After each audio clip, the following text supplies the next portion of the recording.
Hey Bible lovers, I'm Tim Nichols, and I'm here to bring your Nichols Worth. And today from Thomas Nelson, we have the NKJV large print thin line new Maclaren series with the blue accents and the words of Christ in blue. And today we're going to do a comparison between this and the NKJV Quentel. Now this Bible here is going to be probably around $200. This one in some outlets you can get for well under $100. So if you're really looking for something that has a similar layout, but you want to save that money, then I highly recommend the Maclaren NKJV large print thin line. And I also think that the Maclaren actually out-Quentels the Quentel. Let's take a look. First of all, it is edge-lined. I've showed you this in a previous video. We'll go ahead and take another quick look at it. The corners actually look decent in this for a low-end Bible. But when you get into the layout, this is where it's just absolutely beautiful. And the Quentel is excellent as well. Let's get in about the same spot in Exodus chapter 11, and you can see everything is super similar. It has that tapered style referencing system on the bottom. You can see right here. It has the double column. This is an 11-point font. This is listed as a 10, but I'm pretty sure Thomas Nelson used to consider this an 11. They've kind of monkeyed with the font sizes a little bit to kind of make them more accurate, but I don't see a massive difference between these two fonts. Now this one has blue accents. Actually, the first edition has the red accents, so this is probably even more comparable. As you can see, the red accents look pretty similar. These are a little more crisp and sharp. The numbers, these are a little more fat and modern. But from a layout perspective and an accent color perspective, these are quite similar. But with that said, here's the reason I think that the Maclaren or the large print thin line from Thomas Nelson gets it better. Number one reason is because of the paper. This is a 28 GSM paper. Now I will say this in defense of this French milled paper is that it is coated. This is not coated. So it does mask the ghosting, probably about the same. There's not much difference, but it's a little difficult with these thin pages to get a hold of it, and I just feel like it's tissue paper and it's just going to tear.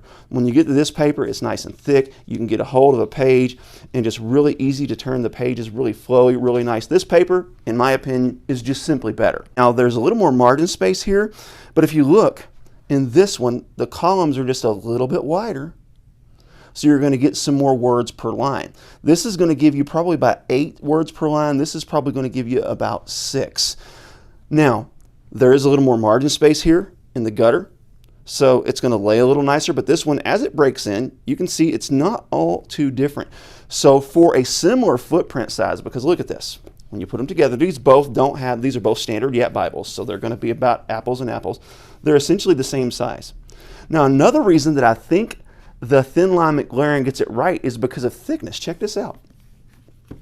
Okay, the Quentel is probably a little over 1/8 of an inch thicker, and they're both the New King James, so we're going to have the same word count. They're both essentially the same footprint size, and they're both essentially the same font.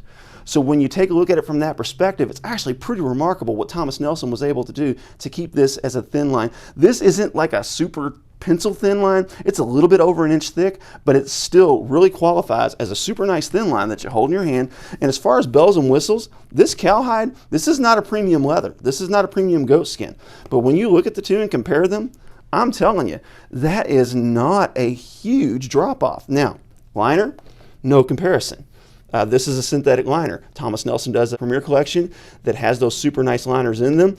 But again, this is going to be $200 plus. This is going to be under $100. And you're essentially getting the exact same layout. Let's go to the poetic settings in the Quentel to let you look at those. And just to me, this print is darker.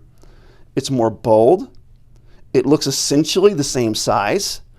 It just has everything that the Quentel has, including these nice bottom references with the notes down there at the bottom as well. It has everything the Quentel has, number one, without the price tag. Number two, with, in my opinion, a better paper, a slightly better layout because it has wider columns and a larger word count. And it also has a darker print with that NKJV comfort print. 2K Denmark is involved in both of these prints. 2K Denmark typeset and typefaced this, while they only did the typeface on this. So with that said, moving into the New Testament, one beautiful thing about this one is those gorgeous blue letters. Now in the previous video, you may want to check that out. I compared these blue letters to the blue letters in the Humble Lamb. And when you get to the New King James Quentel, it is a red letter. The red letters are good. Look, folks, this is a beautiful Bible. Hands down, no question. But for functionality, for price, and for a similar layout, for all the bells and whistles, and for everything that you can get under $100 with these really sharp goffered edges, this is a can't miss. So for my buck, if I'm looking for something with that similar double column bottom reference layout, this is what I'm grabbing. I'm grabbing the NKJV large print Thinline, either in their Premier Collection, which is a little over $100, still well under the price tag of a Quentel, or I'm getting the Leathersoft version. Keep in mind, those do not have the accent colors. I'm going to grab this Maclaren with the blue letters. Also, keep in mind, the limited edition green goatskin has the red letters, and the economy editions have the words of Christ in red. So kind of keep all that in mind, but I'm telling you, this is the Bible I grab. This is the Bible I preach from. This is the Bible I read from. This has everything that I'm looking for. God bless you. Keep calm. Jesus on. This is your Nick's Word.